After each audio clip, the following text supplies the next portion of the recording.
ದೇವಸ್ಥಾನದಲ್ಲಿ ಆಗಬೇಕಾದಂತಹ ಇನ್ನು ಮುಂದಿನ ಭವಿತವ್ಯದ ಭವ್ಯವಾದಂತಹ ಯೋಜನೆಗಳು ಏನಿದೆ ಅದೆಲ್ಲ ಸಾಕ್ಷಾತ್ಕಾರಗೊಳ್ಳುವಂತೆ ಅನುಗ್ರಹಿಸಿ ಇನ್ನು ಮುಂದೆ ಯಾವುದೇ ತೊಂದರೆಗಳು ಈ ಕ್ಷೇತ್ರದಲ್ಲಿ ನಡೆಯದಂತೆ ಸರ್ವಕರ್ಮಗಳೂ ಕೂಡ ಆ ಪಂಚದುರ್ಗಾ ಪರಮೇಶ್ವರಿಯ ಸನ್ನಿಧಾನದಲ್ಲಿ ಸಾಂಗೋಪಾಂಗವಾಗಿ ಹಿರಿಯರ ಕಾಲದಿಂದ ಹೇಗೆ ನಡೀತಾ ಬಂದಿದೆಯೋ ಅದೇ ರೀತಿಯಾಗಿ ನಡೆಸುವಂತೆ ದೇವಸ್ಥಾನದ ಸರ್ವ ವಿಧವಾದಂತಹ ಅಭ್ಯುದಯವನ್ನು ನಾವು ಅದರ ಜೊತೆಗೆ ದೇವರಿಗೆ ಕೃತಜ್ಞತೆಯನ್ನು ಸಮರ್ಪಿಸ್ತೇವೆ.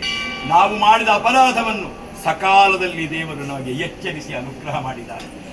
ನೀವು ತಪ್ಪತಾ ಇದ್ದೀರಿ, ಇನ್ನು ಮುಂದೆ ತಪ್ಪಬೇಡಿ ಮಕ್ಕಳೇ ಅಂತ. ಅದಕ್ಕಾಗಿ ದೇವರಿಗೆ ಮೊದಲು ನಾವು ಕೃತಜ್ಞತೆಯನ್ನು ಸಮರ್ಪಿಸ್ತೇವೆ. ನಮ್ಮ ಅಪರಾಧಗಳನ್ನು ನಾವು ಮನ್ನಿಸಿ ತಿದ್ದಿಕೊಳ್ಳುವುದಕ್ಕೆ ಅವಳ ಅವಕಾಶವನ್ನು ಅನುಗ್ರಹ ಮಾಡಿದ್ದಾರೆ.